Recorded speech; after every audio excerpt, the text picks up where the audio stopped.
letters, and we talked about it on the phone. But how you really feel about it,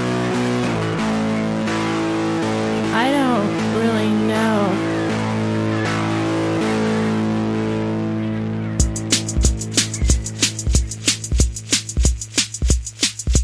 What's your take on Cassavetes? What's your take on Cassavetes? What's your take on Cassavetes? What's your take on Cassavetes? Misogynist. Genius. Misogynist. Genius. Misogynist. Genius. Misogynist. Genius. What's your take on Cassavetes? What's your take on Cassavetes? What's your take on... You are listening to There's Sometimes a Buggy, Irresponsible Opinions About Classic Film. I'm Elise. I'm Dave. This week, it's the finale of Season 1 of the Acteurist Oeuvre-View. Our ongoing series about Jennifer Jones has come to its terminus. We'll be discussing the last two starring roles of her career, Tender is the Night and The Idol. So how do you feel about coming to the end of this series, Dave? It's sad. I've really grown accustomed to seeing Jennifer Jones movies every few weeks. Now that won't be the case for us any longer. Of course, we'll revisit these many times in the years to come. But now we have seen them all. We have. Have you had any disappointments? Disappointments? No, I don't think so. No? No, I mean, everything that I always liked, I still liked. Everything I hadn't seen, I discovered I liked, up until today anyway. Oh, up until today. So let's see. Well, the seed for doing this podcast was you and I discussing off mic in our moments together, in our life together, the idea that Jennifer Jones, improbably, given her reputation, worked with many auteurs. All the films that we had seen her in were very interesting, so we wanted to see if that carried through for the entirety of her career. And I would definitely say it did. My enjoyment, to some degree, has been going down in the last few episodes. I'm not sure how much I actually enjoyed the two films we watched today. However, they were interesting, and they were not disasters. Her performances in them were not disasters, so she doesn't have anything to be embarrassed about in her starring roles. No, absolutely not. And the idea of calling it the Acteurist Oeuvre-View is that not to say that the directors had nothing to do with the success of the films, or the content, or the overall value of the films, but that she is a major defining presence in the films as well. She sets the tone for almost all of her films. These last two films, to get down to it. So this is 3 wild and crazy Freudian dramas at the end of Jennifer Jones's career. Though not quite unbrokenly, because after Barrett's of Wimpole Street, I guess Farewell to Arms was released later the same year. To begin with, Tender is the Night. Yes, of course. Chronologically, 1962, Tender is the Night. Because there's quite a gap between these two. So I did read, not audiobook this time, Tender is the Night, in advance of watching this movie. I'm glad you did, because I read it many, many, many years ago. Well, I'm not glad I did, because it utterly prevented me from forming an independent judgment of this movie. Oh, I see. Because it is radically different. Selznick's Farewell to Arms looks like a model of faithfulness compared to this movie. So what are the main changes? Because I don't remember the book very well. Oh, there's enormous changes. Doesn't Dick die? Or No, No, he doesn't. No, okay. Dick doesn't die. But he does have an affair with Rosemary, for one thing. Yeah, I mean, the movie has corrected the main overall difference is that the movie has corrected all of the characters, including Nicole's rapist father, to be more decent than they are in the novel. Right. Well, that's to be expected. They've Hollywoodized the characters quite a lot. We're still under the code here. Much more so, though. Like I said, the Selznick Farewell to Arms actually looks really daring, seeing how a more standard Hollywood treatment of a classic would be at this time period. At the same time, it's astonishing that anyone decided to make this movie at all, at any point in history. Yeah. In Hollywood. And I don't remember the novel hardly at all, but the general outline of it seems to be the same, except all the characters are slightly more noble in the film. Yes, nobody is noble in the novel at all. Not at all. Although they are more self-justifying. Like, Dick is very slimily self-justifying. Didn't enjoy the novel a terrible lot either. No, it's not a great novel, I don't think. It's definitely the kind of thing that while it can produce a great novel very, very occasionally, but usually it produces kind of a mess when a novelist clearly sets out to do a roman à clef that excuses his own disgusting behavior, right? Well, yeah, and blames his wife for his own weakness. Self-perceived failures as an artist, and failure to become a great man. What the movie does, we're getting way ahead of ourselves, but why not? We'll set this forth at the beginning. The movie doesn't so much have Dick say these things, but it has everyone else say it for him.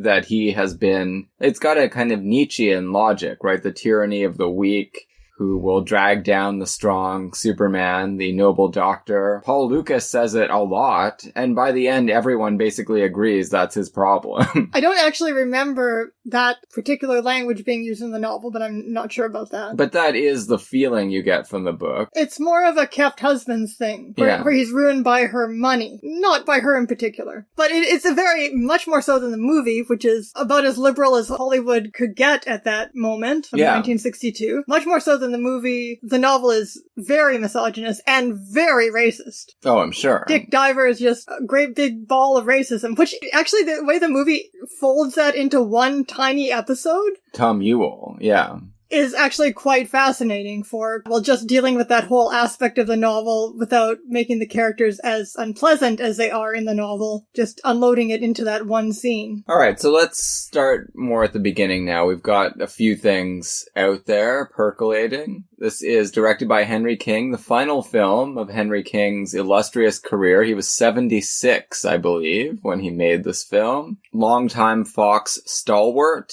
He started in the silent era and just kept right on going. He made The Amazing State Fair, and he made two very good movies with Jennifer Jones that we've done in this series, Song of Bernadette and Love is a Many Splendid Thing. And in the 50s and into 1962, he became something of a specialist in Hemingway and Fitzgerald adaptations because he did Snows of Kilimanjaro, he did Sun Also Rises, he did Beloved Infidel, which is not an adaptation, it's just the story of the last pathetic year of F. Scott Fitzgerald's life. So I would actually like to know, the Wikipedia page says nothing, except see David O. Selznick's memos. It actually suggests, if you want to know something about the production of this movie, or the pre-production, look at memo from David O. Selznick. But this movie was a big prestige affair, and obviously the director had a lot of interest in F. Scott Fitzgerald, so the shaping of the screenplay in order to make it so drastically different from the novel and the reasons for that would be very interesting to look into. Yeah, I don't think that's the kind of thing Henry King would have been involved in, and I do think the screenplay is the weakest aspect of the film. Sure. Jennifer Jones was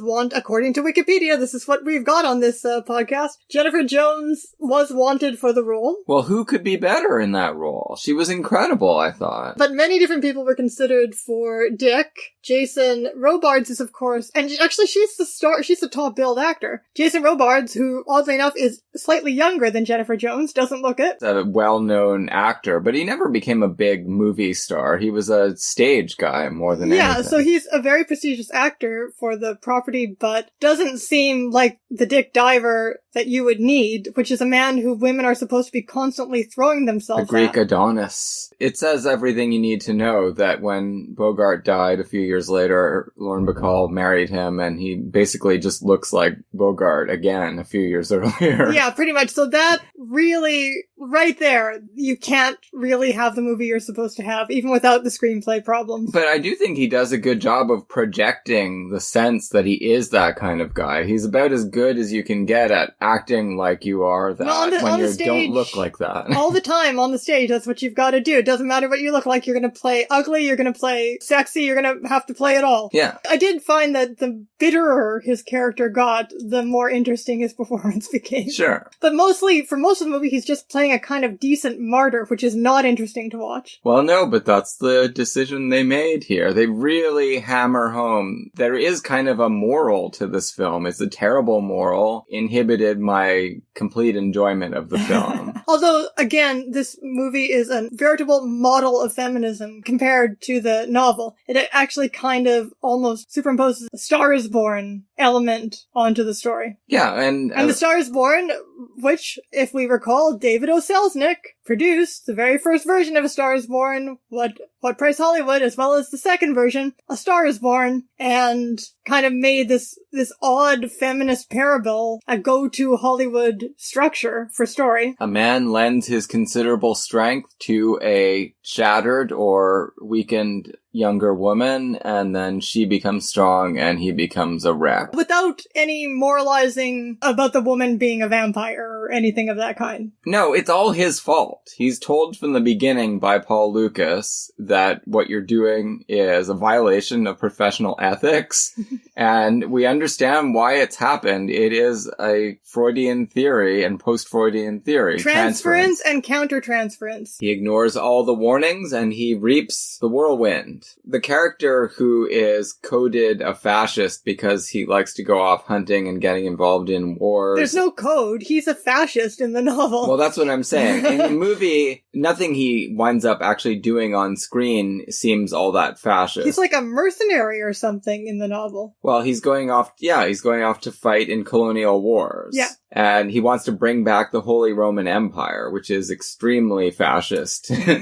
But what does he do in the novel that is probably more explicit? Oh no, just all of that. Oh, okay. I didn't think that was very coded. And this guy is the good guy other man in the film, which is bizarre. The thing that actually tonally resembled the novel by far the most was the ending, which you can see the Gatsby creeping back into it there, right? Although Nicole is somewhat spared the thorough condemnation. She's more of a puppet of the fascist and the sister. In the film or in the novel? We're going right to the ending here. I don't know. I feel like if you watch the film as presented, then she is just bowing to the unassailable logic that she can't be with Dick. It will destroy him. I don't feel like she's being manipulated into it. Oh, well then you had a different reading of the entire movie than I did. So you think those people have railroaded her into assenting to it when she really thinks that they should stay together and make a go of it? Because I feel like the film wants them to split up. No, but the psychological trajectory that we've seen is that she has recovered and she has lost her interest in Dick because of that. Yeah. He is kind of pathetic in her eyes now. Thought he was a god and now she knows he isn't. As she says explicitly, just as many people have said throughout the film, she then also says it explicitly. Yeah. Which is not the case in the novel. It's better written than that. But basically, I guess the feeling of the ending for me is that he's now free, but he's also a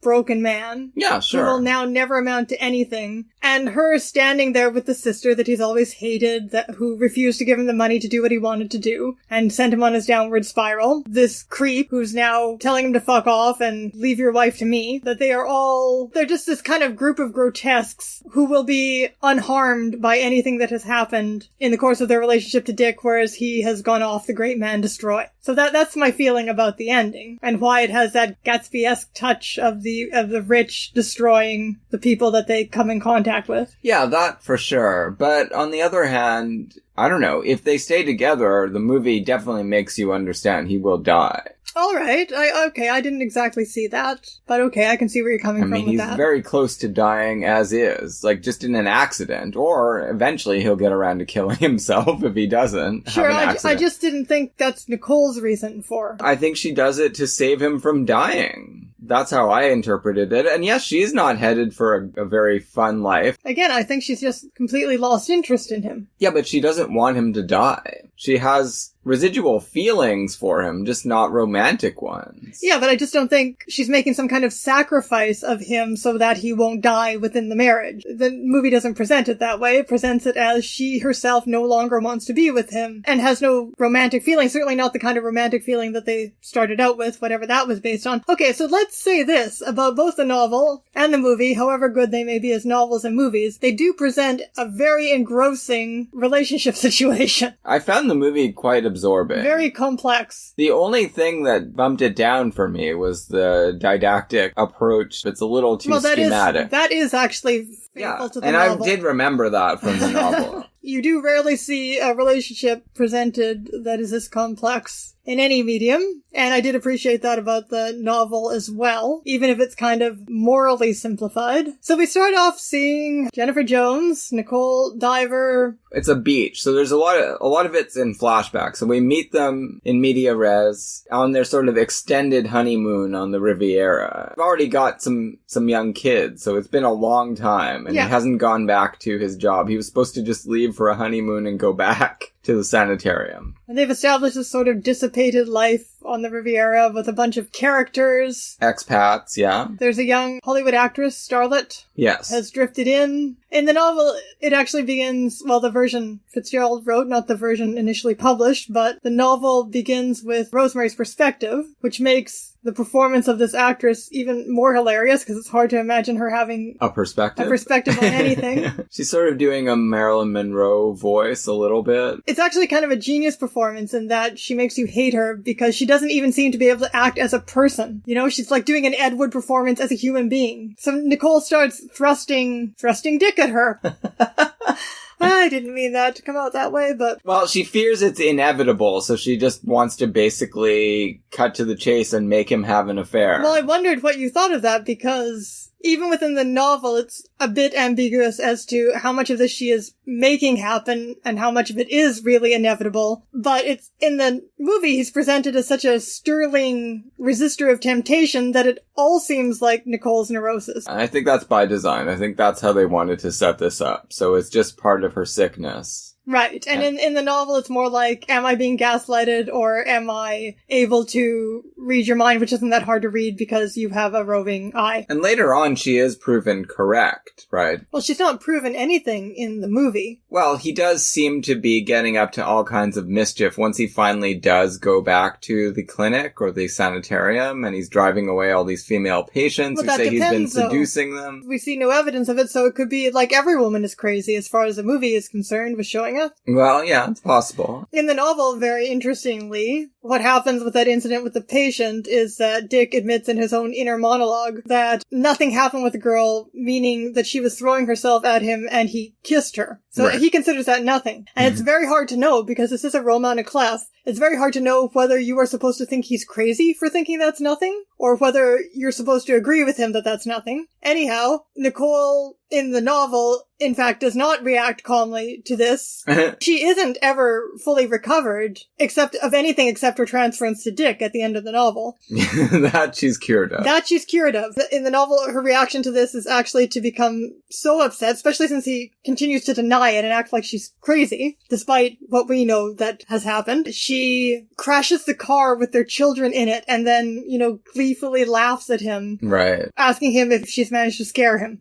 and expressing no feeling about what's happened to her children. Also in the novel, Nicole is actually schizophrenic, which means at many points she doesn't make sense, which we never actually see. Jennifer Jones might as well be garden variety neurotic hysteric in this movie. We never see her acting in a psychotic way. It gets close to it a little bit there during that party scene where she attacks him, but I guess she attacks him for reasons that are kind of comprehensible. She thinks he's been trysting with the actress. In the novel, too, the father directly and very quickly admits to having raped his daughter to the psychiatrists. It's all kind of like a boys' club discussion. We know these things happen sometimes. That's the thing. The psychiatric profession is supposed to be as the upset father of the impotent man in the movie and homosexual man in the novel. Well, the movie makes it pretty clear that's what they mean. Sure. But he calls them all a bunch of sophisticates, and this is the whole point of Freudian-based psychiatry is nothing human is alien to me, right? Yeah, we just want to know. We're not moralists here. You raped your daughter. Now there's some consequences to that. We're going to have to take care of that. From a psychiatric point of view, obviously that is the important thing. They're not there to arrest him. They're there to try to manage the fallout from his insane transgressions. And the father absolutely does not commit suicide in the he's pretty shaken up by what he's done. He's not happy about it, but he does not commit suicide. And we get all of it conveyed to us through Joan Fontaine in this movie. Sure, yeah. Because there is no father character. He doesn't get a flashback or anything. Or a nice little scene in the psychiatrist's office admitting what he's done. A little Leland scene. No, but he does have his deathbed confession, hoping that God will forgive him for what he did to his daughter. Right. She confesses to his other daughter. So as I say, everybody in this movie is... just a little better. Just a little bit of Hollywood better. Which, that's fine. Well, I don't have a problem with that. My problem, again, is just with the ham-fisted didacticism of... it's mostly just an intervention in professional ethics. Like, that's what the moral seems to be.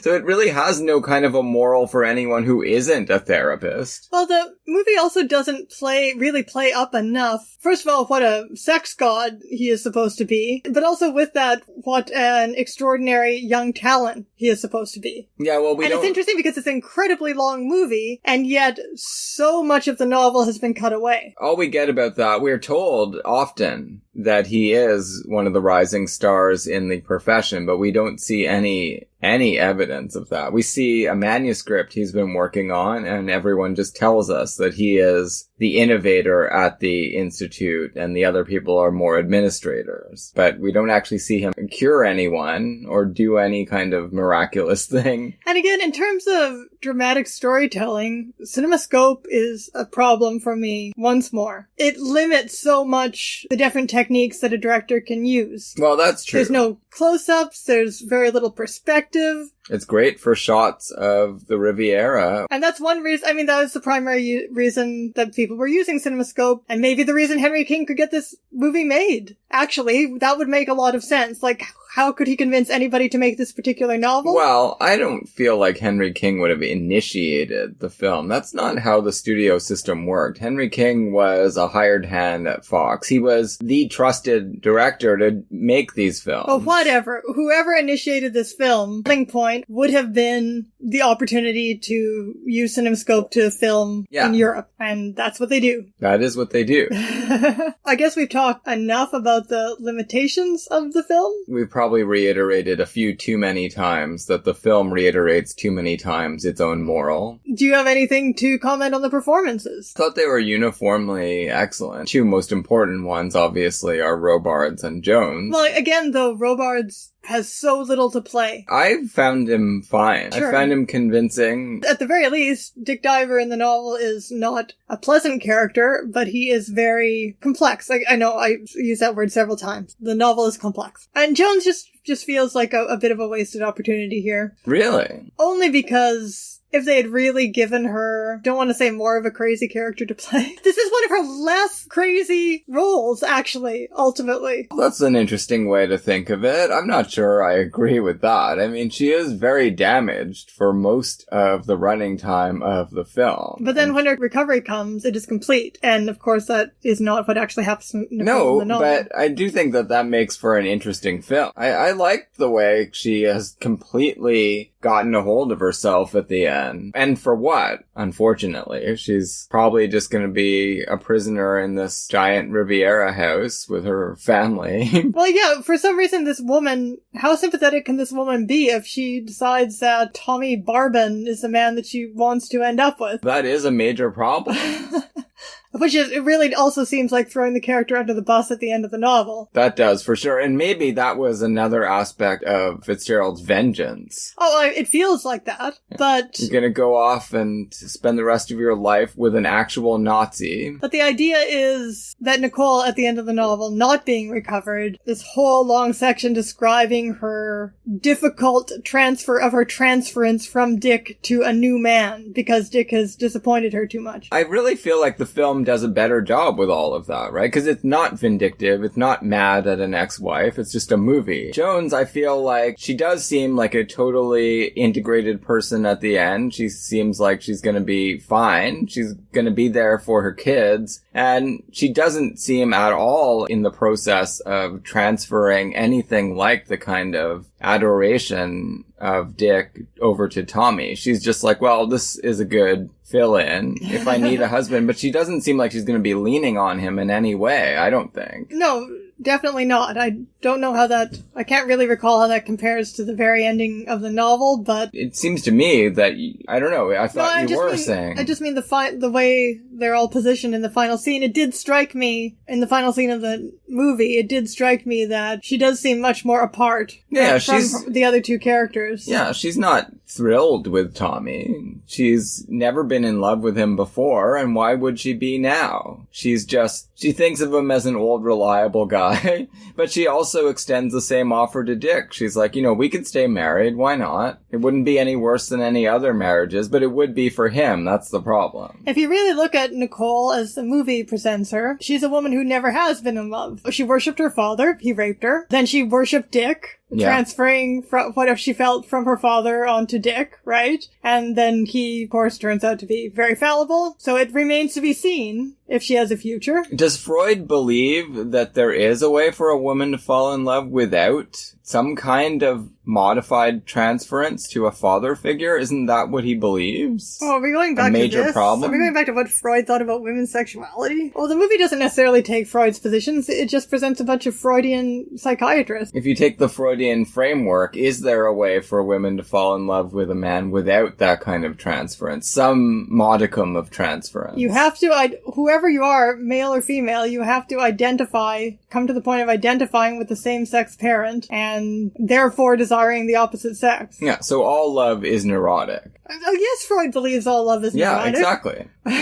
So, no, of course. You didn't even have to ask about transference in that regard. No, but I was just calling back because you were saying she's never been in love, but maybe she has. It's just that love is fucked up. And this isn't a particularly fucked up version of it, but it's on a continuum with what we would call normal romances in films or stories, or I guess in life, if we are taking Freud seriously. Sure, but you're really not supposed to fall in love with your psychiatrist or psychotherapist. I don't even know what Dick is supposed to be honest. Yeah, but that's why I'm saying the film really only offers a moral to therapists, and that's it, which is a very narrow audience. Good God. It's been so long since I read Freud, and I read a lot of it, but I think the idea is that you are specifically healthy love for Freud. So he does believe there is such a thing as healthy love? Within the framework of all love being neurotic, yes. So a healthier version of love would be one in which you are able to perceive the person as human and fallible, right? And so transference is wrong because the patient from the outset... Well, yeah, Paul Lucas told us that. From the outset worships the doctor, and the doctor in turn feeds on the worship. And uses that power to help the patient, presumably. Of course, at the same time, Freud defined love as overvaluing the object. Right. Neurotically. Because no one... Yeah, it's fetishizing a person. Yeah, because no one actually deserves love in that sense, romantic love. Nobody actually deserves love because that kind of investment of libido, as Freud calls it, it has a delusional basis that's ultimately based in your imagination, your fantasies about your family, and the love given and received and needed and not received in that matrix. Sure, and I do think Lacan kind of takes that. He gets away from the family romance aspect, but he certainly keeps all of the other stuff, the imaginary constructions that you bring to bear upon the people that you have feelings about. Sure. So all of this Freud talk will be useful for discussing the second film. Is that all we have to say about Tender as the Night? Is it? Do we want to talk about any of the other performances? Tom Ewell? You were like, Tom Ewell? He's in this? That creep? And he was a total creep in this movie. I missed Jason Robards' name in the credits. And you thought... I thought Tom Ewell was playing Dick Diver. Oh. And my mind couldn't handle that. No, but what Tom Ewell is playing is another variation on the broken F. Scott Fitzgerald type. He's an acclaimed artist who can no longer function. He can't finish his concerto or whatever that piece is. And when Oscar Levant was doing this in Humoresque, it was way more subtle and interesting. Well, sure. Than this version. Yeah, but Oscar Levant doesn't wind up attacking a pianist at a bar and then dying in a bar fight. Okay, we should discuss that scene, because I've already alluded to it, where it is just such an absolute thrill. Okay, so in the novel, this is like a telescoping of two incidents. Abe North does end up being killed in a speakeasy, but I don't think we find out anything more about it than that sentence. Okay. And earlier in the novel, in a whole sequence that makes Rosemary's infatuation with Dick more plausible and more interesting that's completely left out of this film. There's this whole sequence where he gets involved with the murder of... He doesn't murder the person, but he gets involved with the murder of a black man that Dick covers up in order to help Rosemary because it would hurt her Hollywood career. Oh my god. Well, he doesn't cover it up. He tells the police, but he keeps it all quiet, basically. Right. So they cover it up. Yeah. Because everyone's corrupt. And which is true. There is just... It's just presented as kind of the sort of nonsense that happens to Abe as he goes down the drain and becomes more and more dissipated, that he would get involved with black men and murder. And there's no sympathy extended towards... Yeah. Or human feeling extended towards these characters as such in any way. And so in the movie, I guess it's 1962, but, you know, we've mostly been watching movies from either well before or well after 1962 for this podcast and in general in life. And it's just such a thrill to actually see a black actor get to show contempt for a white man. Sure. And the movie is clearly not on the side of Abe. No, he's a horrible... I mean, that character is fascinating because in most movies, there's like a wise, drunken friend who is ineffectual in their own life, but offers a few bon mots here and there. But Abe never says anything of value, just gets in the way all the time and is gross and revolting at every turn. He's as annoying as the fool in King Lear, but not as interesting. His end is... We don't know exactly what happens. We see the prelude to it. He attacks the black pianist for coming up with a good finish for his unfinished piece. And then he is dragged out of there, and then he hears it again and goes back in to settle his hash or whatever, and then he gets killed. So we don't even know exactly how, but...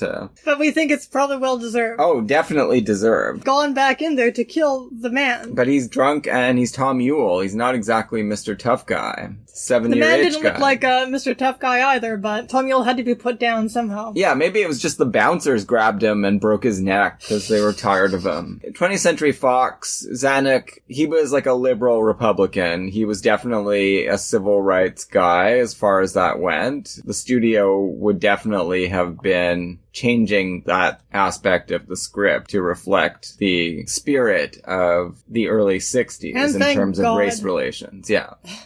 Any other sequences you want to talk about? Do we have anything we want to say in particular about Joan Fontaine's performance? You know, this is after the period where she's a star. Terrible character. A terrible character, but I think that she goes with it. Well, she has a few good scenes. A leopard print suit and a cigarette holder, and I mean, that's the performance she gives. I think it's pretty amazing when the camera pans across the ornate bar in Rome and we see that she's witnessed Dick's terrible altercation with this Yale rich boy. You didn't know she was there until all of a sudden, well, there she is. This is an extraordinarily mild rendition of Dick's actual descent into complete dissipation in Italy in the novel, where he ends up jailed by fascists and beaten up and has to... Yes, he does have to be rescued by the sister. No, she doesn't even succeed in rescuing him. It's like this long, drawn-out, awful thing, and he's not even in the right. Like, I don't even think we're supposed to think at this point that he's in the right by the time they throw him in jail. He gets into some kind of fight outside of a bar, and then he starts insulting... Fascist police? Insulting the fascist police, yes.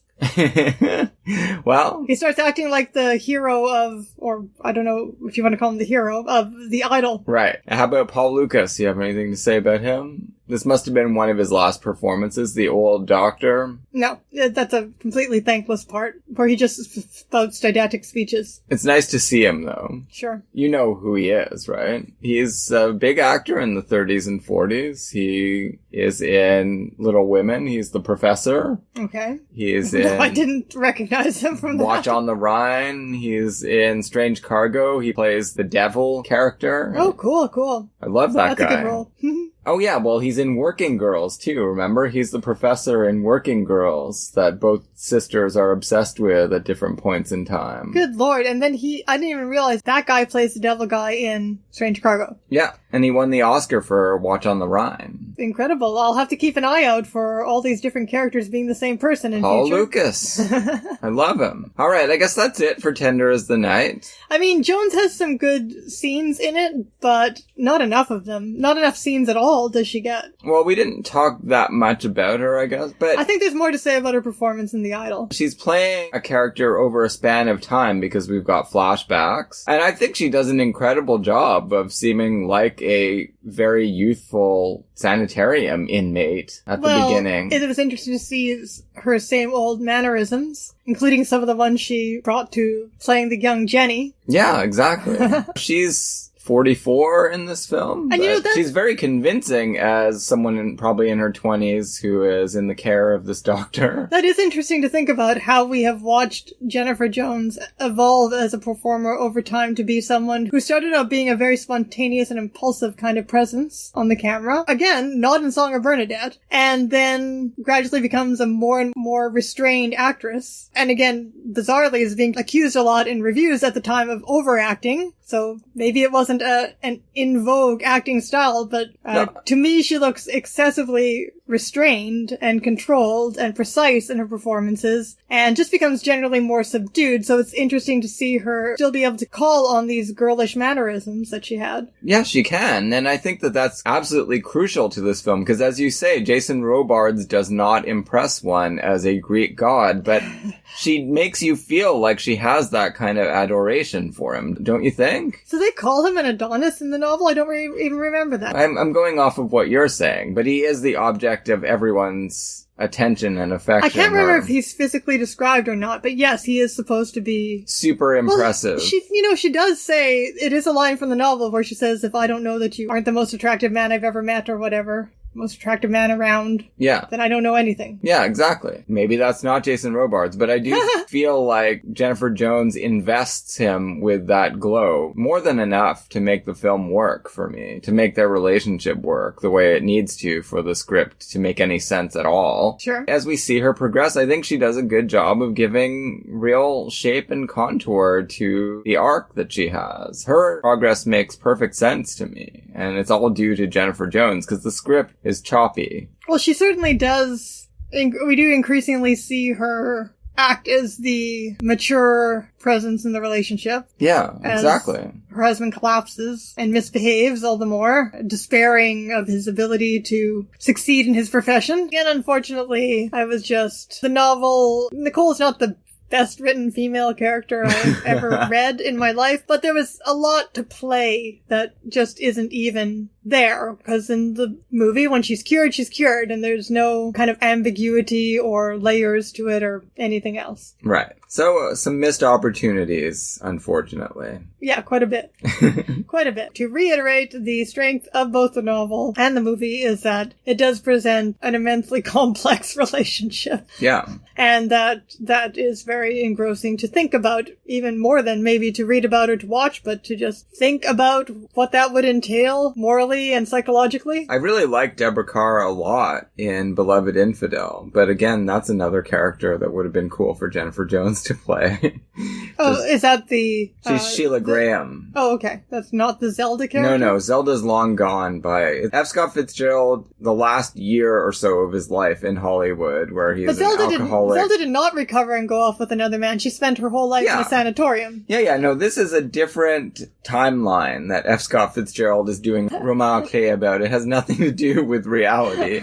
Fitzgerald himself did wind up languishing for the rest of the 30s in Hollywood, trying to write screenplays. Now, actually, maybe my favorite book of his at this point is The Love of the Last Tycoon, which he didn't even finish, but I love what's there. And I actually really like the 70s film with De Niro playing the Thalberg character. So that's what he's working on as he slowly drinks himself to death, and he gets involved with a gossip columnist named Sheila Graham, and the movie is about their relationship, and she is really fucked up as well. Well, Deborah Kerr, of course, is great, as we know from The Innocents, and Black Narcissus at playing highly neurotic women. I mean, she's a very buttoned down professional woman who just has a couple of complete meltdowns in the movie, and then he kind of comforts her through it, but then exploits her weaknesses. It's really a brutal movie. So it actually ends up presenting a more interestingly complex relationship than the one in this I think so, yeah. movie?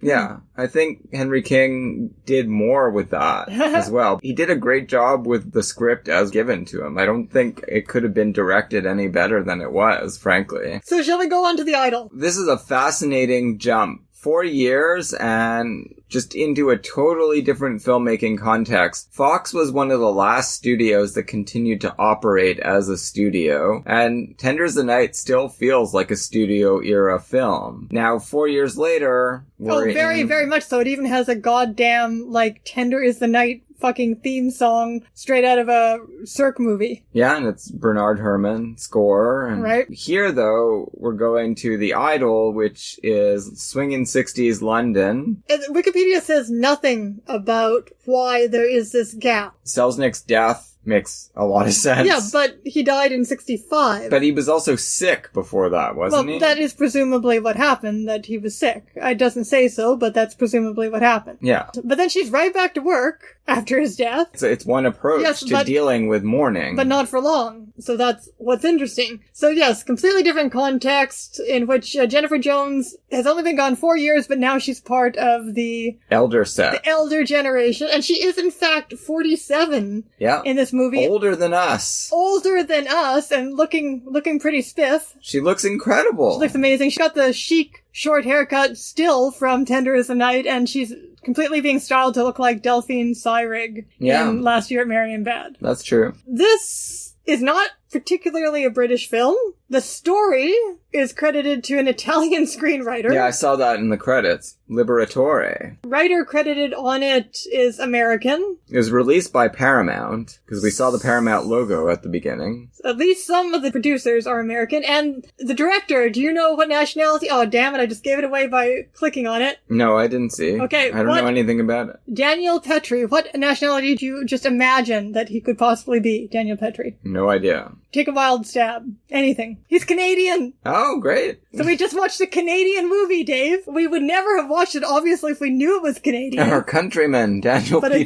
But it got snuck in, and we had to watch it from Glace Bay, Nova Scotia. But do you want to know how he got his break as a director? How? He got the opportunity this is a Canadian for you, just real bastard, got the opportunity to direct A Raisin in the Sun, his signature film, because the black Broadway director was not allowed to direct it. Oh, God. That's terrible. And Petrie's bizarre array of TV and film credits include Sybil with... Is that the multiple personality one? Yeah, what's her name? Sally Field. Right, I haven't seen that. Oh, I've seen it, because it was on TV all the time when I was a kid. Okay, and he directed Cocoon the Return. Oh shit, really? I didn't even see that. Ridiculous. He directed famous Canadian Kiefer Sutherland in The Bay Boy. Okay. He kept going for a long time here, Daniel Petrie, the unsung. You don't see TIFF doing retrospectives of Daniel Petrie, do you? Well, I don't really want them to. I mean, this film was okay. I liked it. Yeah. I liked it a lot, actually. Well, I didn't like it a lot, but it was very, very interesting. It was interesting. It was, fascinating. Yeah. And I mean, I guess maybe if he was directing young Winona Ryder and Kiefer Sutherland many years later, maybe he had a specialty in making youth films, except that he also directed Cocoon the Return. Cocoon the Return is... Probably not a youth film. Well, it's a rejuvenation film, right? That's true. That's what those movies are about. I've never seen them, but it's about some oldsters who get a new lease on youth, isn't it? Aliens give it to them? Oh, yeah. You've never seen any I Cocoon movie? Never want to see Cocoon. I saw the first Cocoon movie so many times in the 80s. Oh, dear. But I don't even actually know what the number 3 is about. Or, no, it's not Cocoon the Third, it's just Cocoon the Return. I don't know anything about it. I don't want to know anything about it. Let's set the stage. So I thought that this was going to be a portrayal of swinging 60s London youth, and You thought it was going to be like a Godard British? yeah, I don't know, Hard Day's Night kind of. Oh, that, okay. No, not at all. What I had in mind was more like the kind of movies, but in a British context that Preminger was making by the... What, Skidoo? Yeah, that's what I thought. I was like dreading this kind of British swinging London skidoo. Oh my That's god. not at all what this is. Well, no wonder you liked it. Anything's better than that. Yeah, I had really terrible expectations for this.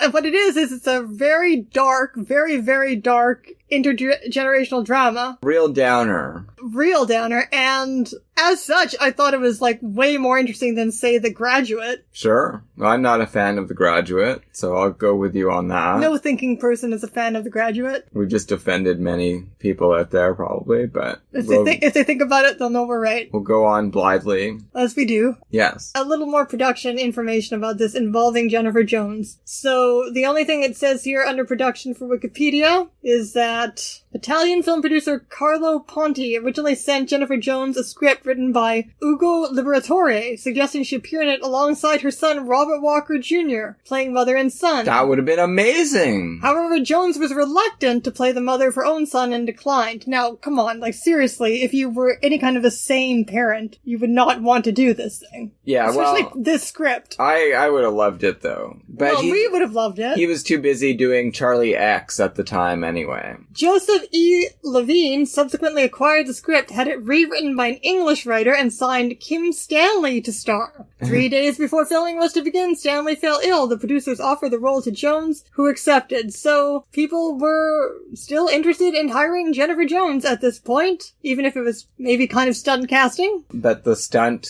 was abandoned, and they kept her anyway, without Robert Walker Jr. Only because Kim Stanley was not available. Right. And I find it hard to picture Kim Stanley in the role. I mean, it must have been kind of retailored for Jennifer Jones. Probably, yeah.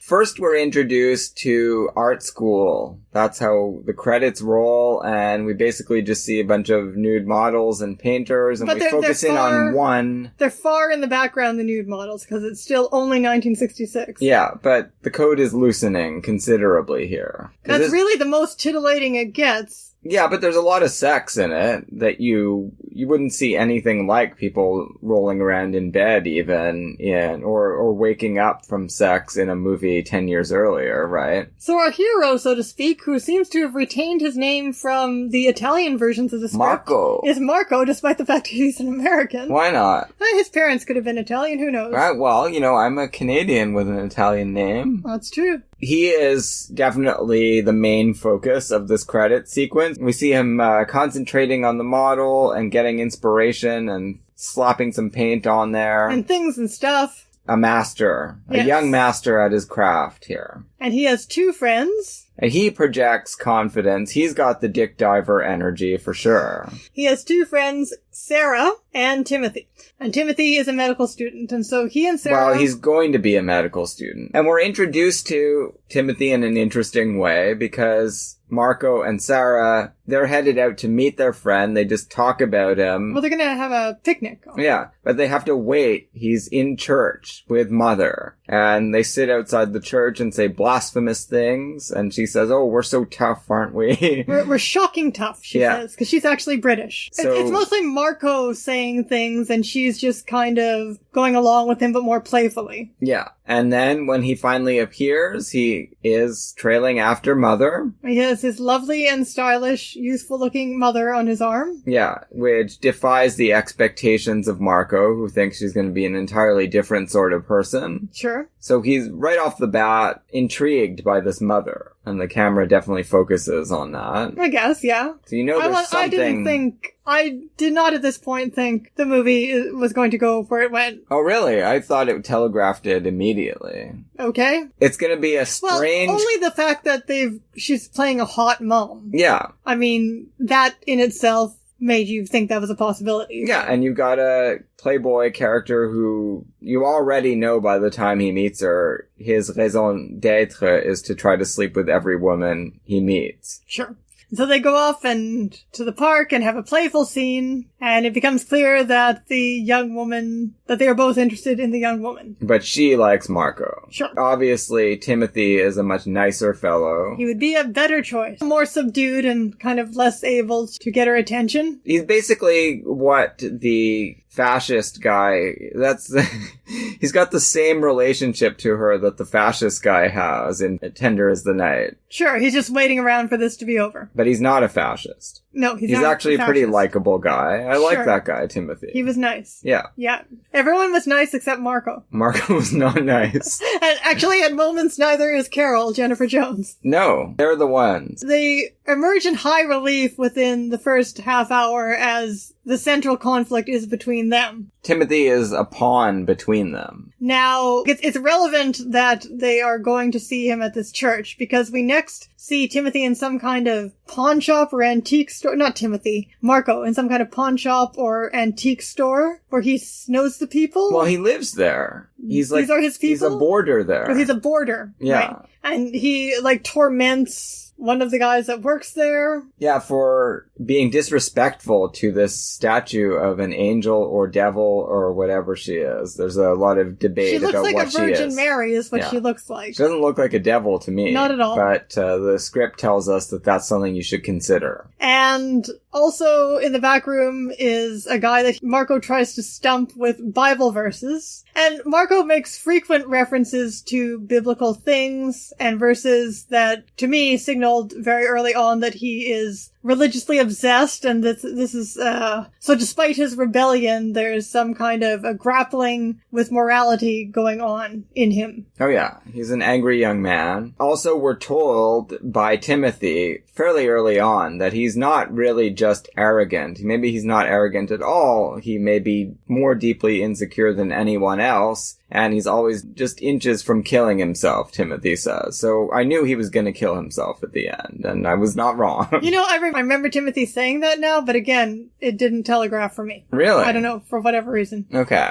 Maybe I wasn't in the mood to be guessing what was going to happen. I don't know. I was just wondering how they were going to set it up so he kills himself. And they did a good job of setting it up that way. What we also learn is that he has basically run away from his parents in America. He can't stand his parents or anyone, extrapolated from that, anyone of the older generation. Anyone over 30, don't trust them. Right. He does have a real affection for Timothy, as real as he can get. Sure. Given his obsessions and ridiculous visions of himself as this cosmic grappler. So he basically wants Timothy to cut the cord. That's very obvious from the beginning. He practically puts it in so many words. We see Timothy at home with his mother, and they start off having seemingly a very nice time. We've also already learned from Timothy, who was talking to Sarah, we find out that his mother is about to get divorced. And they seem to be having a very nice time together, listening to records and talking about going to the cottage. But then the issue of him going to medical school comes up, and there is conflict. There is big tension and conflict. Yeah, it boils up really quickly. And before that, there's a tiny hint of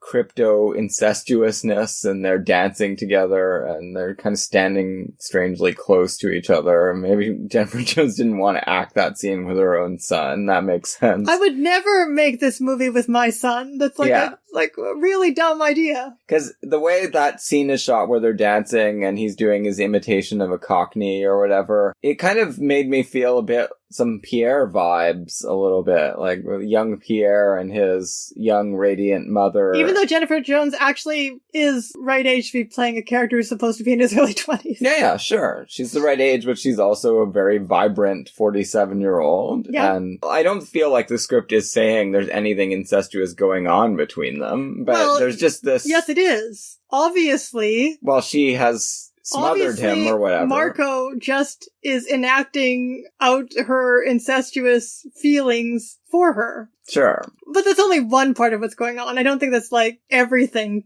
to the movie. No, not at all. But that's definitely one part of what's going on, I think. Yeah. Within the movie's Freudian terms.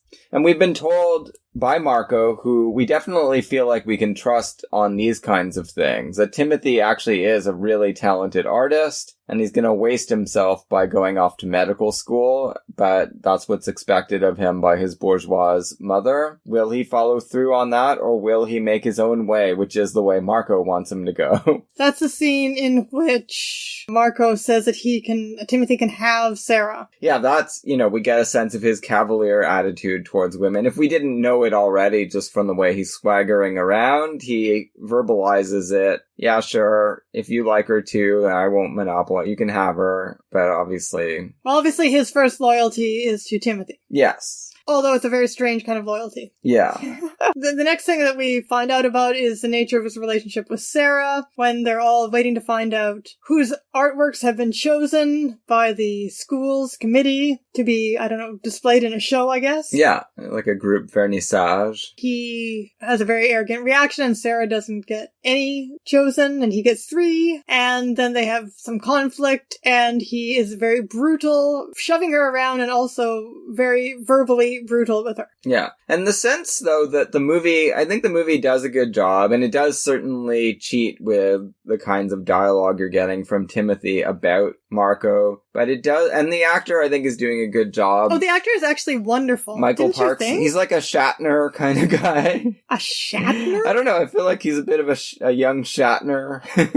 I didn't feel that way at all. I got no Shatner vibes whatsoever, but I did think he gave a really great performance. Yeah, I thought he was very good. You get the sense that this is a guy who's doing really well in the early stages of art school, but is never actually going to be a major artist, unlike Timothy, who might be. So he's like at the zenith of his... Well, he explains to us later why that is so. Yeah, because he is not doing anything original. He is just fooling people into thinking that he's on a good trajectory, whereas he's kind of done as the best he can do, and that's it. And he knows it. And maybe that's part of the reason that he really feels the need to force Timothy to blossom kind of on his behalf. Yeah, I think that is a big part of it. Because you do get the feeling from Marco that the only thing he cares about in the world is art. Yeah, and Timothy is a better artist than he is. Sure. In embryo. So there's this whole thing set up with the relationship developing, the sadomasochistic relationship he has with Sarah, where he eventually gets to the point of enlisting Timothy to help him rent a place in a pretty hilarious scene. Cockneys do not come off well in this film with the Cockney landlady. She just thinks everyone that rents from her, everyone that talks... A bit mental. Yeah, that's her... They're a bit mental. Stock observation about anyone she meets, basically. Just is renting the place in order to have sex with Sarah, but he won't tell her that he loves her. Well, I don't think he does love her. No, he doesn't. I was wondering at first if maybe that's where it was going to go, that eventually it would be revealed that he was just, and I think we're supposed to wonder, would it be, he's just suppressing his feelings, he's just not capable of expressing them, but that turns out not to be the case. No, he really doesn't have any deep feelings about her. But he's got deep feelings of a sort towards Jennifer Jones. Oh, yeah. So the conflict between them starts really heating up. At a party. Well, first we have the scene where he's helping to plant. So that comes before. Oh, right. Where he positions himself as the devil. Yeah, he's shirtless. At this point, I understood where this might be going. Yeah, I hope so. I hope you got it at this point. So yeah, they're all enjoying basking in the sun. He climbs up into a tree and, as you say, he offers her an apple out of the tree and calls himself the devil. But at this point we feel at this point that she has the upper hand and that she is capable of handling him very well. Oh yeah. It's very interesting and I started thinking about, the Stolen Moment movie that we did for our Valentine's episode with Lily Tomlin and John Travolta, and wondered if his nihilistic, self-destructive rebellion and his animus in particular toward mothers controlling their sons, if he, in his much more violent way and destructive way than John Travolta, if he is so interested in her because he does actually want a mother figure. Yeah, probably. But again, yeah, Travolta is a much more benign character than this. Well, this is the least benign character I've ever seen, and Travolta might be the most benign character I've ever seen. Yeah. So. So there's a wide gulf between them there. Between the ways they react to these Oedipal urges. Yeah, so all of that has happened. That sort of lays the foundation.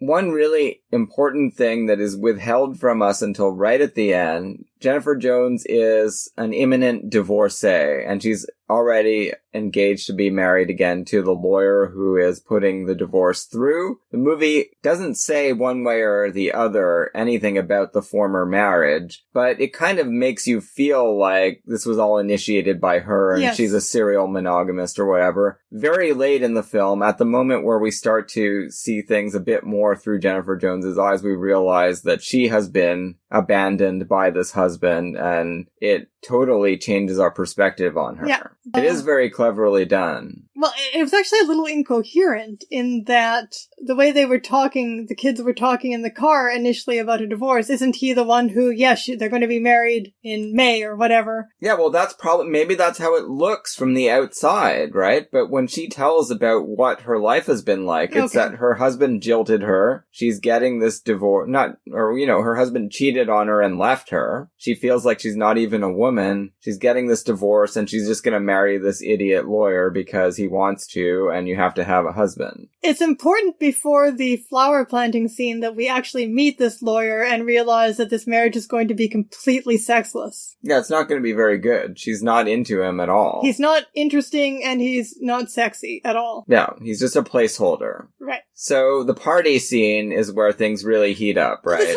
I thought this was incredible, this scene. Yeah, it was good. And Jones is so good in this scene.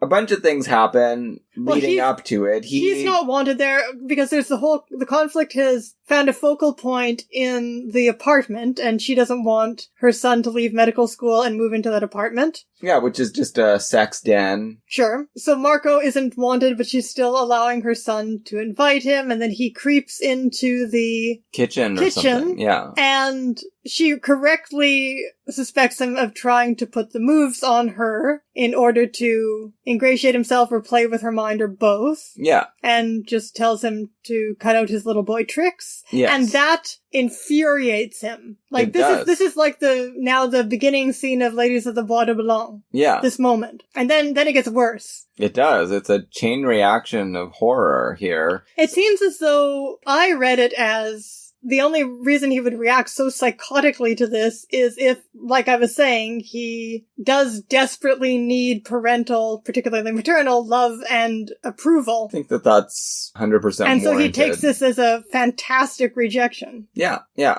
So he stomps off. He needs major comforting from his girlfriend. No. He's staging all of this. He's staging all of this to embarrass Jennifer Jones. He pulls Sarah off into the bedroom because he knows that this tour of the house is going to... Well, no, sorry, he pulls her off first of all. Then they hear about the tour through the door, and that's when he starts forcing her to have sex with him on the bed so that they'll be discovered. Yeah. They are discovered by all the partygoers. All the bourgeois elders. Jennifer Jones walks in, just levels devastating contempt at him.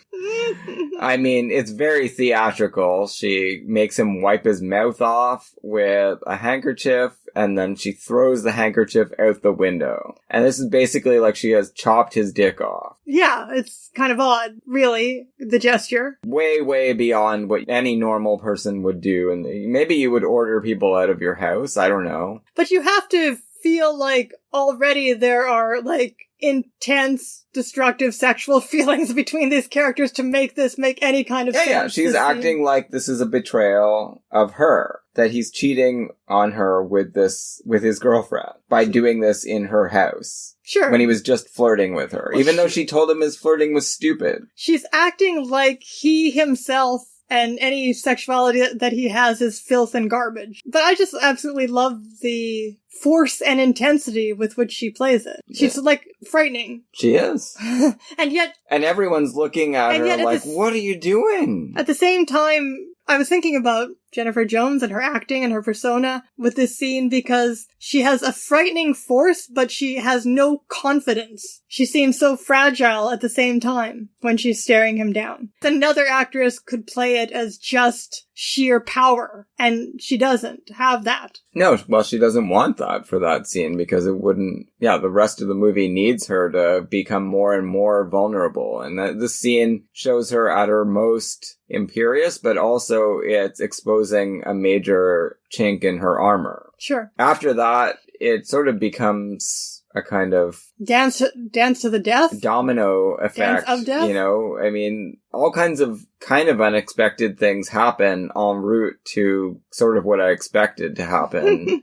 Although I wasn't sure it was gonna wind up with someone being taken off to jail for murder when he didn't kill anyone. But I did know, as I said, that definitely Marco was gonna kill himself somehow. But all the rest of it... No, I completely... That whole thing that he'd said about Marco being on the verge of killing himself, no, it just slipped right out of my head.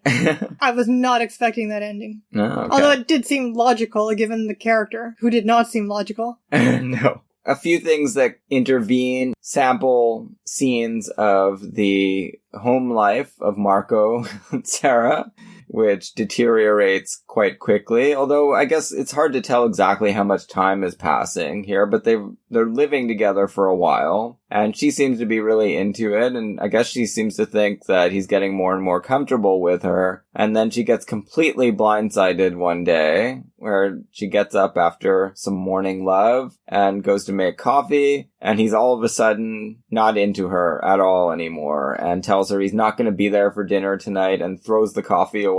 And he more or less makes it clear. It's because he wants to go on a double date with Timothy and Timothy's mom. Well, no, what has happened interveningly here, we've skipped a step, is that after the scene at the party, he breaks off relations with Timothy, and then they all... Yeah, they're reunited or reconciled for a while through a bar fight. A bar brawl. Yeah. With a couple of cockneys, again, this time working men who are harassing the girl that Timothy's on a date with. Yeah, they even throw out some labor rhetoric, right? They're like, that's not good allocation of national resources, when they're saying that this young girl shouldn't be with Timothy. She needs a real man. So despite the fact that Marco is against the bourgeoisie, it's only from within his own bourgeois perspective, because these are all middle-class art school kids. Of course. Or medical school kids. Yeah. This is the Joanna Hogg milieu. I think Joanna Hogg has more class consciousness than this movie. Maybe. Yeah, then there's a really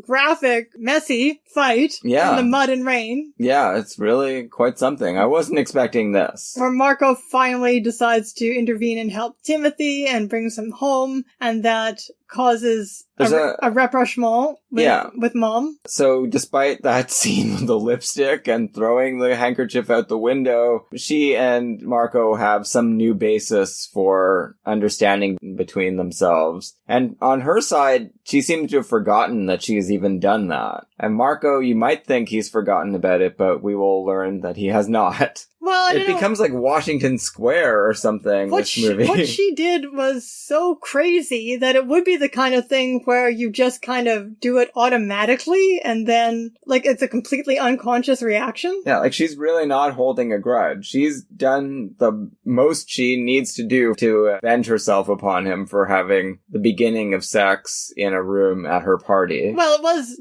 done specifically to provoke her, too. Yeah. And so she seems like, at this point, it's just like wondering if these two are going to have sex and when it's going to happen. Yeah. Because the moment she touches his face, it's like, it could happen right in this scene. It could. But he decides... Well, Sarah's waiting for him. Yeah, but why does he actually just... Well, Timothy's there, too. I guess nothing much could happen. Well, Timothy's been sedated. That's true, yes, been sedated. But Sarah is waiting outside the door. She could decide to come questions, in. That's true. It's not long after that we have the scene where he throws the coffee cup away and tells Sarah he's not going to be there for dinner because he's going out with Jennifer Jones and Timothy and the lawyer to celebrate the consummation of the divorce. But as in Ladies of the Bois de Blanc and in The Heiress, this is not just revenge. This is revenge against somebody you love. Yeah, it's really terrible. Because the way he's watching her on the dance floor with her loser lawyer boyfriend, that isn't acting. I mean, it's not acting by the character. He does love her, he's obsessed with her, but she has done him such a great wrong that all he can do is think of some way to get her back.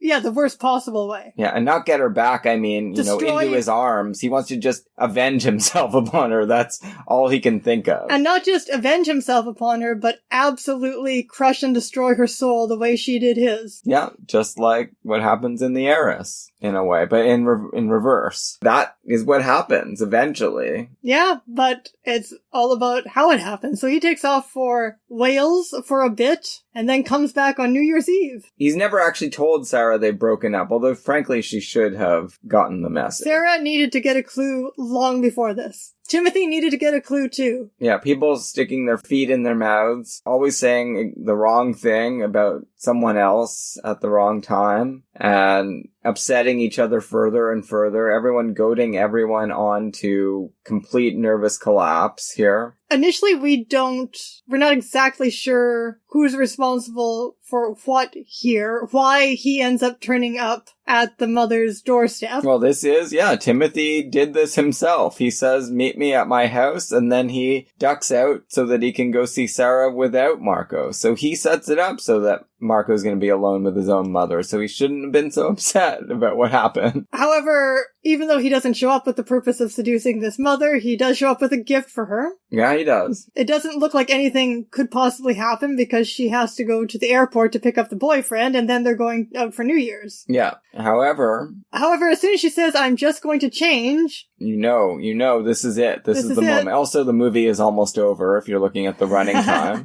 So something's got to come to a head here. And then Marco immediately takes his jacket off, and when she comes down after first of all, putting on a feathered outfit that is some kind of cross between Last Year at Marienbad and Shanghai Express. Yeah, and they have a heart-to-heart here about their lives' frustrations. Then she strokes the fossil for a bit while looking in the mirror. She does. Coming to some kind of moral decision, and then comes downstairs. And yes, they have the two people who have had, been actually the real characters who have the real conflict in this film, then find out that they're not so different. Yeah. After first of all, they have wonderful taste in music. They're brilliant. Yes, they both like Vivaldi. Yeah, and can discuss it in a fascinating way. And then he confesses the deepest secret of his soul, which is that he is not a good artist. And she confesses something that we had no idea, which is, as I referred to before, her husband left her and she doesn't feel like she's even a woman. And this turns out to be the perfect opening for Marco.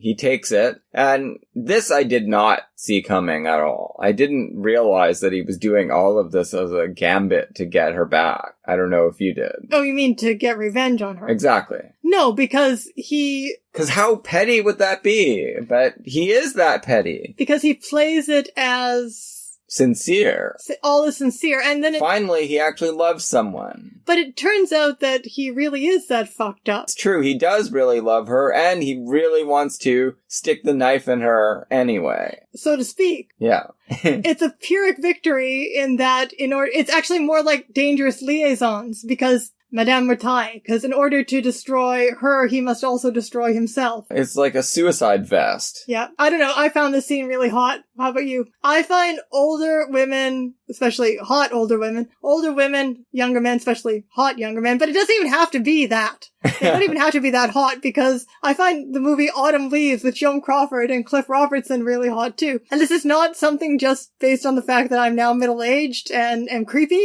which I am. Listen to anything I've said about young Nicolas Cage. But even when I was in my 20s, I found the kind of scenario really, really hot. It's probably getting hotter as I get older though. But how about you? What did you older woman, younger man, what do you think? It was effective, for sure. I'm not sure if I found it. I thought the sexual tension was off the charts. Yeah, it was good, for sure.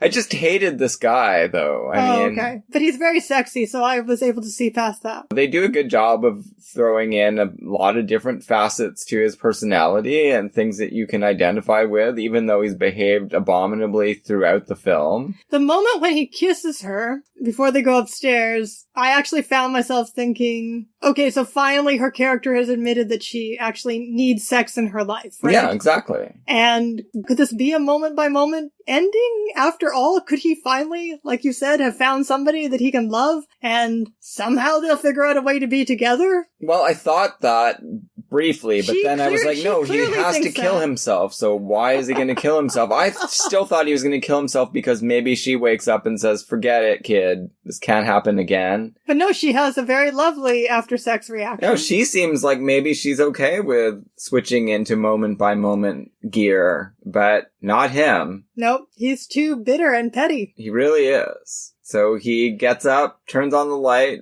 blinding her. She asks him a couple of times to turn out the light. He finally does, but only to go over to get her lipstick. Smear it on her. To wipe it off. So reenact the primal scene here of condemnation by the sexy god. Well, this is the thing, because we haven't mentioned The idol. The idol. The whole subplot, or the, I don't know, Maltese Falcon symbolism, or Jamesian symbolism of Virgin Mary, devil, angel figure, which Timothy has actually bought for him and now has in the room and becomes an important plot point. He asks if he can go into Timothy's room to get a book. This is before the sex. This is when he was waiting for her. She says, no, you can't go in there because there is a surprise present for you in there. And I guess he sees it on his way out. Yes, after his heinous behavior. So, obviously, given the nature of their discussion, and also, she accuses him of being a perfectionist like her, right? And again, they are mirror images of each other. That's yeah, fine. they are.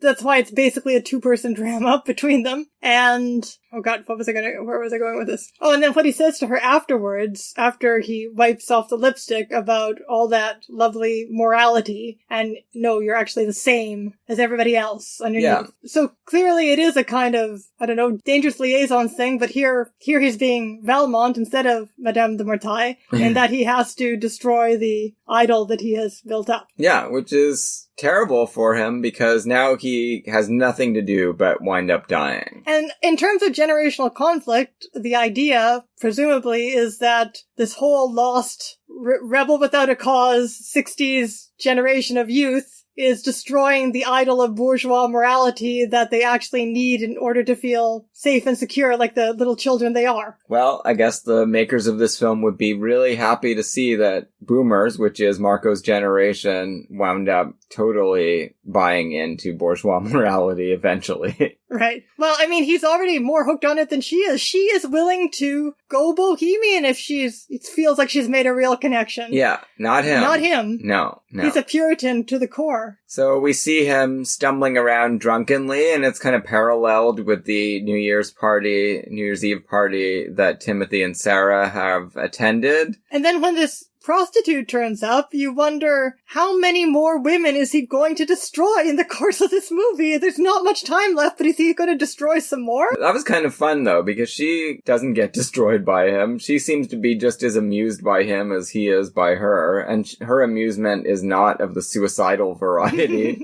She's gonna be just fine. She goes to this party with them to see this bunch of idiot art students. But then he starts this disgusting game. Yeah, but she's fine with it. She doesn't seem to find it demeaning. But she's he's gonna like, whatever, you losers. I'll tell you how much you're worth on the streets. Torture Sarah some more, but... Yeah. And she's willing to go for it again. Even though she's told Timothy what's up with the mother. Don't let her be alone with your friend. Yeah, it's a very unfortunate series of events here. And then the friend and, Timothy and Marco end up drunkenly stumbling onto one of the boats, the side of one of the boats. But again, this happens because Sarah is angry at Marco, yells at him about his tart. She says he's a tart. And he says, no, ladies are more my style. And he shows her the handkerchief, which he has recaptured. The melodrama handkerchief. Yeah. He threw it out the window, but he took it with him when he left because it was hanging on the... That's one of the most ancient theater devices of all time. Yeah, but not like this. Like in Othello. Yeah, but the not... handkerchief. Yeah, but not one where he has smudged her lipstick on, then rubbed it off, then thrown it out the window, and then taken it again for himself. True, but this really is like a well-made play. So he does this, again, out of this insane pettiness. He's already broken up and ghosted Sarah. That's not enough for him. When she calls him a tart, he has to rub this handkerchief in her face. Like, why can't he just leave well enough alone? How many times does he have to humiliate people? Only with Timothy can he leave well enough alone. But Yeah. it's too late now. But Timothy happens to overhear, which is, again, very much like a play. You know, someone overhears something that they shouldn't at the worst possible moment. Well, that actually gets used at the end of Tender is the Night, not the novel, but the screenplay. Yeah. And reminiscent there of A Star is Born. Yes, that's true. He runs up to try to hug it out with Timothy, and Timothy is not having any of it. It's hug and punch and hug and punch. There's a bunch of back and forth there where Timothy starts to finally believe maybe nothing actually happened. He did call his mother, and she said no, Marco hasn't been there. But then when it becomes clear that Marco was there, then everyone has to have been lying, and there has to have been some sex that occurred. I saw the angel, that's what he said. Yeah, what an idiot. I saw the Marco, angel. yeah. And Well, he's too drunk to think clearly here. and then Timothy, well, okay, and then he commits suicide. Well, Timothy rams him with his shoulder a few times, knocks him over, but does not intend to kill him. He's But he just doesn't- really angry. But he doesn't kill him at all. No. Marco jumps when Timothy's not looking. Yeah, when Marco realizes that the only person he really cares about in any kind of a generous way, which is Timothy, now hates him, and he's been so brutal to everyone that ever showed any interest in him, he just realizes it's time to throw himself into the Thames. So he does. That's the end of him. Yeah. Wish she'd done it sooner. And Timothy seems very likely to go to jail over all of this. Because he won't say what they were fighting about. Which is... He won't say how he was provoked. Yeah. And the mother would probably confess, but she's not been let in on... No, she doesn't have... She doesn't have any idea what's happened. Yeah, exactly. And the last gesture is the mother reaching out to him and him looking at her in horror and confusion of the nightmare that their lives have become. There's just no good outcomes for anyone here. So, the ending was unnecessarily double dark. I think so. I don't really understand why they felt the need to have everyone go down with the ship here, go down with the Marco. I did find this Marco character to be an interesting variation on the psychotic young man that was so prevalent. Yeah, the angry young man. The angry young man, the Pinter male, the Joe Orton Yeah. protagonist. He's almost getting into Clockwork Orange territory. He's midway to Clockwork Orange. Sometimes, in some ways, he's actually worse than Alex because he's more conscious and aware of and manipulative and He likes Vivaldi, not Right. Ludwig van. right. Yeah. So within that context, it was great. Very interesting capper to Jennifer Jones's career. I don't know how fair it was to the youth of the 60s. No, But as- not fair at all. Not fair at all. Not fair. I don't know how you'd feel watching this as a young person in the 60s. It feels like a very conservative movie. In that sense. Yeah. A deeply conservative movie. Again, much more of an interesting viewing in terms of hashing out those dynamics than The Graduate. That I will give it that, and I really think that it was a good use of Jones. Think so too. Neurotic mom. Yeah, neurotic, forceful, and yet capable of becoming Vulnerable. vulnerable someone, and sensual. Yeah, someone you really care about, even though she's making terrible mistakes throughout the film. Yeah, And being unbelievably cruel in that one scene at her party. yeah. Well, I mean, we've got to feel that in some sense, the punishment is greater than the crime, but there has to be some kind of crime to start off a revenge movie. It's not the last time Jennifer Jones acted in any capacity, because she is definitely in The Towering Inferno. And I think apparently she has... in Angel, Angel, Down We Go Together. Right. She has an important little role in Towering Inferno, I think. We could have watched it, but I don't really want to watch Towering Inferno No. and talk about it. That's okay. You know, it's not an insignificant cameo she has in that film, by all accounts. So there's more to come for Jennifer Jones in her actual life. And I mean, she lived on for 40 more years. Presumably what happened, like already there was this big break taking care. It doesn't seem like she had any interest in retiring, and she was still in demand as an actress at the time of Tender is the Night. Now, there was this large break, I guess, taking care of Selznick. And then after this movie, her mental health after Selznick died was very fragile, had always been fragile and was now very fragile. And after she heard of the death of a friend, I guess she had a lot of people die on her in her life,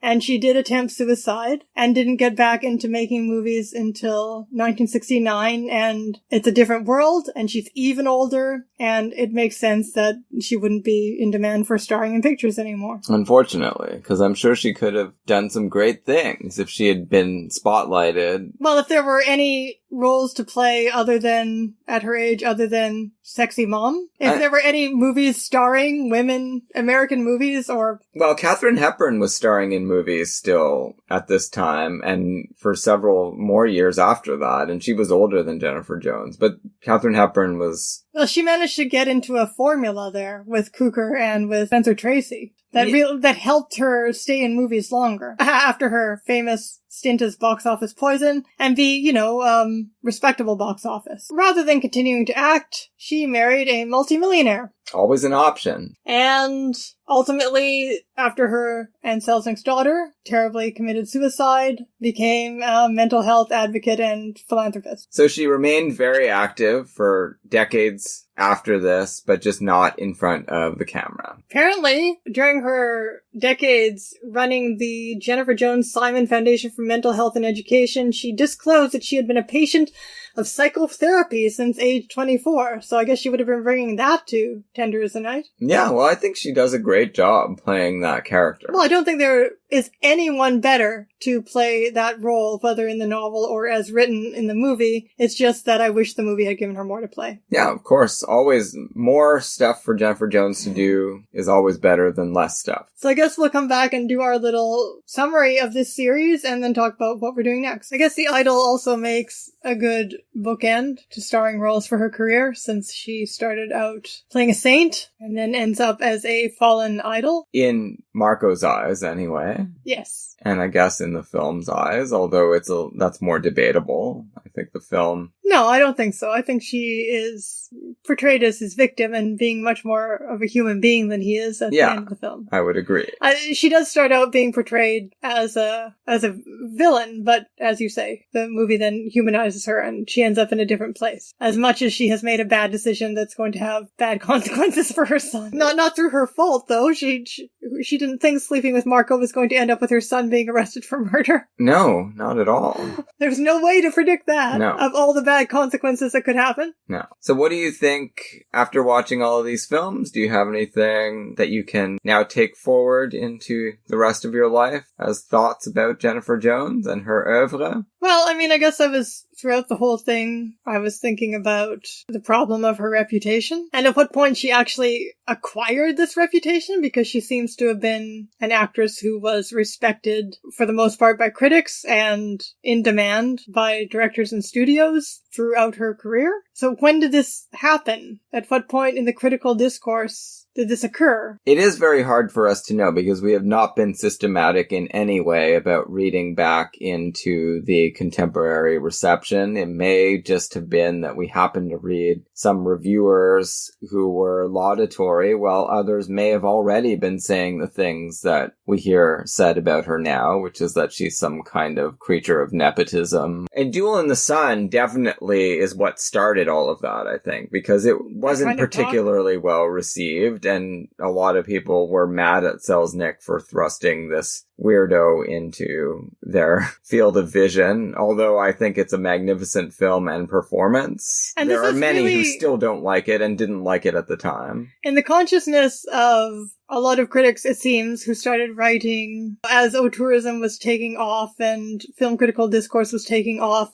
in the United States, which is the kind of context we're familiar with. People writing in the 60s and 70s. People like Molly Haskell. Oh yeah, well she's a major culprit in this. Yeah, but she was seems to have just been expressing general opinion. These people would be writing without having a lot of access to the films, right? And maybe revise some of their opinions. I don't see how... And what you're saying about Duel in the Sun, even the bizarre performance that Jones gives, which is obviously what Fedor and Selznick wanted, became, and also her performance in Ruby Gentry, also very out there. Yeah, but again, what Fedor wanted. Ruby Gentry's not a movie that was in the consciousness at all. So. Well, no, Molly Haskell does refer to it. Oh, does she? Yes. These things were established in people's minds who later became the ones who were setting film discourse in America, as characteristic of Jennifer Jones, and they aren't. They aren't at all. She didn't typically give bizarre Baroque performances. Crucial text at the beginning of feminist film criticism and not talk about Jennifer Jones, or only just bracket her to one side as a weirdo that nobody should pay attention to. It doesn't make any sense. Remembered as being floridly sexual, basically. So that... based on those two films. This is why women hated her, according to Molly Haskell. Molly Haskell, I feel is idiosyncratic. I don't feel like she is representative of all feminist criticism. Yes, but the idea that Jennifer Jones gave this one Nicolas Cage performance that has now gone down in the annals of history as being representative, like the one thing that people can remember about her, because people generally can't remember very much at all about actors from more than a decade ago. And she's not a studio era star, because her career spans, a lot of her work is after the studios proper, and so she doesn't have that kind of fandom attached to her, right? Right, but... and she's not attached to any studio, for that matter. Well, Fox, more than anything. If Haskell really is talking about Ruby Gentry, then that's extra damning, because how on earth could you watch Ruby Gentry and not realize that this is one of the most important feminist films ever made? I don't understand how you can, even if you're just a really superficial feminist who is interested in lean into it boss feminism, well, she does that too in that film. So what the hell? Well, the context in which it gets discussed is just Molly Haskell's feelings about, as a teenager, of being uncomfortable with women who are sexually vulnerable. So it's very much a personal is political kind of feminist discourse. I can see actually that argument with Marilyn Monroe. Well, she talks about them in the same breath. Yeah, that makes no sense. They are completely different personalities and icons on the screen. So there seems to have been, for both female and male critics setting the discourse, a couple of things going on. One of them being abject sexism. Yeah. In that it was assumed that an actress who was married to a powerful man in Hollywood and was beautiful must therefore not be able to act. Right. She didn't get there on her own merits. Even though she did before she married Selznick. Yeah. But that is just a footnote. Then there is the fact that she very, very publicly, with that husband, made a really weird art film in which King Vidor got her to do some crazy acting. Yeah. That was not appreciated. Although it might have been interpreted correctly as an auteur art film by Selznick and Vidor if it weren't for the fact that he starred his younger wife in it. Well, no, it was never going to be looked at that way because people were looking at it as a sequel to Gone with the Wind. And Gone with the Wind is this giant roadshow film, and you judge films by certain criteria. Sure. When that is what they're presented to you as. So she was living with the burden of... The Birdnick. She was living with the burden of Selznick, his reputation and fame, and he was living with the burden of Gone with the Wind. Yes. So they were both carrying around some really large burdens. Albatrosses. And, I went into this assuming that we were going to find consistently that Jones made interesting films with interesting directors and gave interesting performances, and we certainly did find that. We've proven to the world that we are right. The other problem, which belies the whole notion, as we've often said, of Selznick controlling her career in any way or forcing her into roles that she was not suited for, which is some of the lazy critical thinking that we've seen. But what is true is that he very egregiously interfered with the American versions of 2 of her European films. Yeah. And destroyed their reputations, which didn't help her reputation. That's true. Subsequently. He was a double-edged sword. Yeah.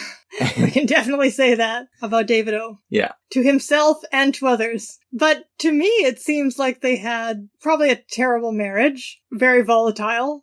I did read one anecdote of the set of Terminal Station, about Selznick driving everyone completely insane by interfering on the set until Jones hauled off and hit him so hard that she smashed his glasses. God. Even the little bit that I've read into his memos to date, which is very little, it often seems like they also had an intellectually and creatively rich relationship. It would almost have to be to survive the kinds of things that went on personally and creatively in their marriage and psychologically, and they weren't in the best mental health state either. No, it's of true. Them.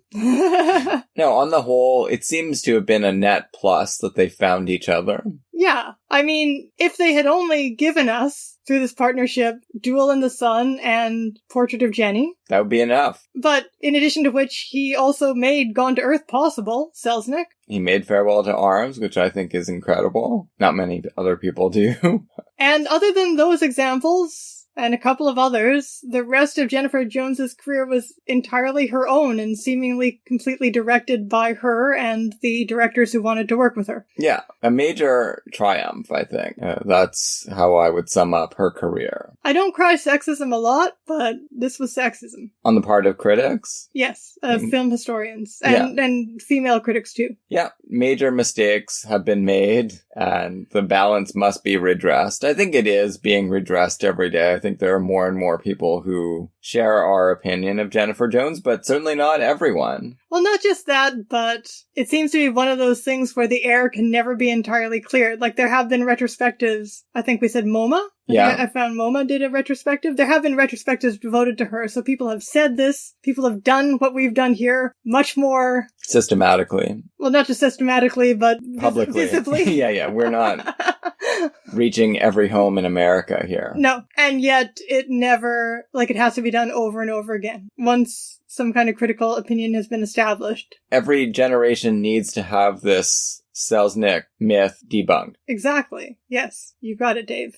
Top 5. You go first. So we just thought of doing this right now. We didn't write anything down. I'm not going to allow anyone to hold me to this in future days, but I will say off the top of my head, Ruby Gentry, Portrait of Jenny, Gone to Earth, Carrie, and Love is a Many Splendid Thing. Wow. I don't know what you're missing there. So I would say, Portrait of Jenny, number 1. God, this is too hard. I can't do this. Portrait of Jenny, Gone to Earth, Duel in the Sun, Love Letters, Ruby Gentry. Love Letters, incredible too. Madame Bovary, incredible. Incredible. You know, 5. So you really like Love is a Many Splendid Thing that much? I love it. I did like it a lot. I think I maybe like Song of Bernadette a little more. They're all good. Almost all of them are good. So it's pretty hard to narrow it down to a top 5. But there are about half a dozen that are just absolutely spectacular and... More than half a dozen, I think. Probably 10. And atypical, unlike other movies being made anywhere, ever. Yeah, so during this time of quarantine, sit down and watch the 20 films of Jennifer Jones. You could definitely do a lot worse with your time. We hope we have made them sound enticing. Next week, we're moving on to 1932 MGM. We'll be talking about Red-Headed Woman and Red Dust. That's all as a prelude. So again, this is the end for Jennifer Jones, but it's not the end for our Acteurist Oeuvre-View. If you liked our approach to dealing with actors, an entire filmography, well, that's not going anywhere. Next, it's going to be Setsuko Hara in a couple of weeks. So everybody loves Setsuko Hara. She doesn't have any Jennifer Jones problems with her reputation. No, she is universally beloved by the people who know who she is, which is not... Who doesn't know who Ozu is? Well, most people don't, unless they go to Cinematheques on a regular basis like we do. Listen to podcasts that talk about obscure movies. Right, but if you're just classic film fan, maybe, classic Hollywood film fan, you may not know about Setsuko Hara. No, even they know who Ozu is. You should, because if you love classic Hollywood films, I think you will also love Ozu films, and she worked with a lot of other great auteurs as well. This is another person who really set the tone for her films, but also worked with great directors. And I feel like there is some kind of, and it's not just the hair, some kind of continuity that we may be able to tease out with our beloved Jennifer Jones in certain ways. Absolutely. Although we haven't seen that many Setsuko Hara movies, like maybe half a dozen at this point. The Ozus and a couple of others. Nerusa. We saw the Nerusa and we saw... 2 Nerusas. We saw No Regrets for Our Youth. Yeah. It's all coming up. Many good things coming in 2020. All happening in our house and in your house and nowhere else. So join us next week. Oh, and if you have ever thought of giving any kind of review whatsoever to this podcast, no, just a star rating, actually. Don't even have to do a review. Just a star rating makes us more visible. We have lost some people. We hope we haven't really lost these people, but the disruption of the virus has meant that there aren't as many downloads, which is a good time to try to make us visible for new listeners. Well, our downloads did start to pick up a little again this week. Poor Angela Shanelak. Okay, I was thinking when we released that, came out with that Angela Shanelak episode, someone who really nobody knows who she is, right at the moment when COVID-19 blew up in North America. I just had a feeling that that was not the right moment for poor Angela Shanelak, and it was not. Yeah, but Even though I think we're the only one of the, 2 English language podcasts to talk about her. It's always going to be there for people to go back to. So it's definitely... Quarantine, never a better time to find out about obscure art filmmakers. Yeah, it's there for you. And we'll be here for you next week with Red-Headed Woman and Red Dust. See you then. Bye.